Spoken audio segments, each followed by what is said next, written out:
We know humans learn from their past experiences, and machines follow instructions given by humans.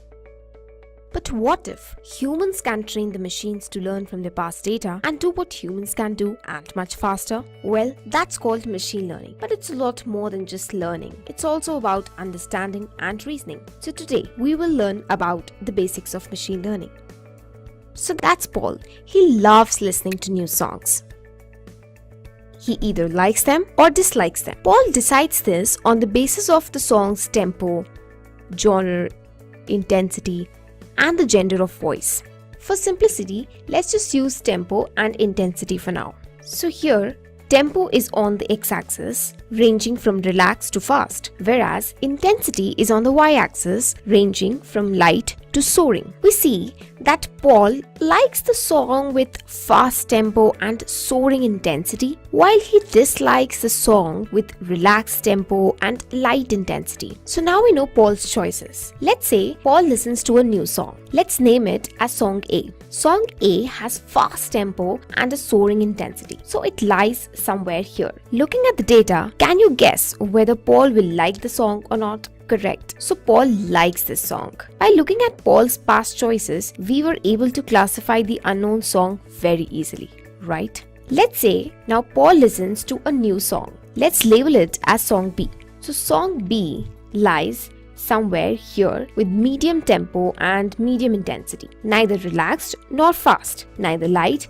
nor soaring. Now can you guess whether Paul likes it or not? Not able to guess whether Paul will like it or dislike it? Are the choices unclear? Correct. We could easily classify Song A. But when the choice became complicated, as in the case of Song B, yes, and that's where machine learning comes in. Let's see how. In the same example, for Song B, if we draw a circle around the Song B, we see that there are 4 votes for like, whereas 1 vote for dislike. If we go for the majority votes, we can say that Paul will definitely like the song. That's all. This was a basic machine learning algorithm also. It's called k-nearest neighbors. So this is just a small example in one of the many machine learning algorithms. Quite easy, right? Believe me, it is. But what happens when the choices become complicated, as in the case of Song B? That's when machine learning comes in. It learns the data, builds the prediction model, and when the new data point comes in, it can easily predict for it. More the data, better the model,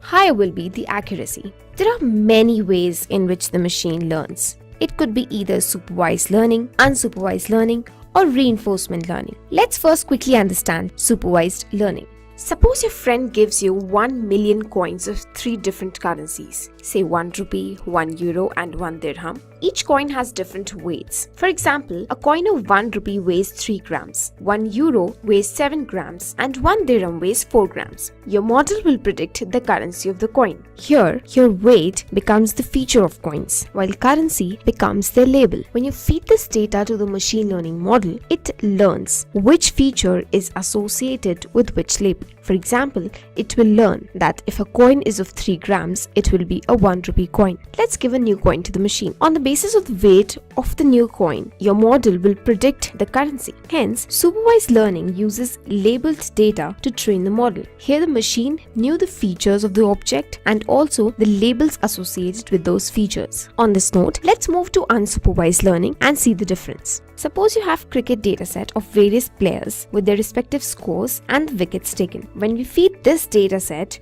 to the machine identifies the pattern of player performance. So it plots this data with the respective wickets on the x-axis while runs on the y-axis. While looking at the data, you will clearly see that there are 2 clusters. The one cluster are the players who scored high runs and took less wickets, while the other cluster is of the players who scored less runs but took many wickets. So here we interpret these 2 clusters as batsmen and bowlers. The important point to note here is that there were no labels of batsmen and bowlers. Hence, the learning with unlabeled data is unsupervised learning. So we saw supervised learning where the data was labeled and the unsupervised learning where the data was unlabeled.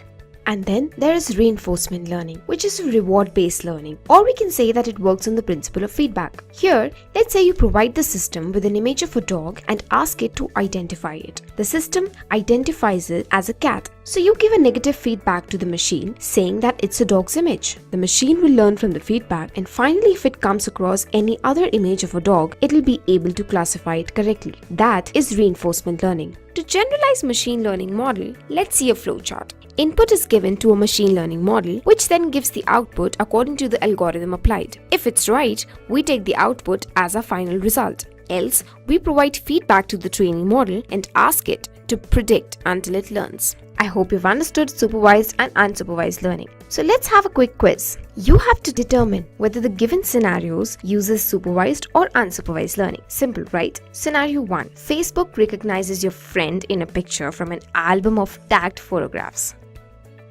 Scenario 2. Netflix recommends new movies based on someone's past movie choices.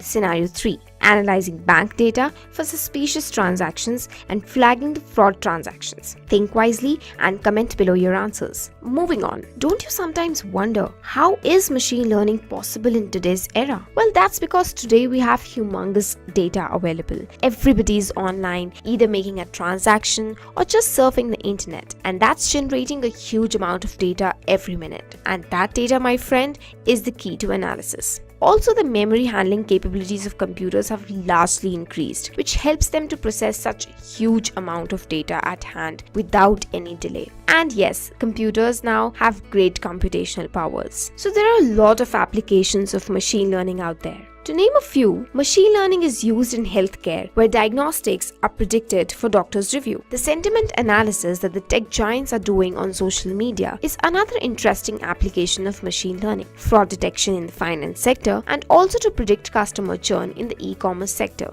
While booking a cab, you must have encountered surge pricing often, where it says the fare of your trip has been updated. Continue booking? Yes, please, I'm getting late for office. Well, that's an interesting machine learning model which is used by global taxi giant Uber and others, where they have differential pricing in real time based on demand, the number of cars available, bad weather, rush hour, etc. So they use the surge pricing model to ensure that those who need a cab can get one. Also, it uses predictive modeling to predict where the demand will be high, with the goal that drivers can take care of the demand and surge pricing can be minimized. Great! Hey Siri, can you remind me to book a cab at 6 p.m. today? Okay, I'll remind you. Thanks. No problem. Comment below some interesting everyday examples around you where machines are learning and doing amazing jobs. So that's all for machine learning basics today from my side. Keep watching this space for more interesting videos. Until then, happy learning.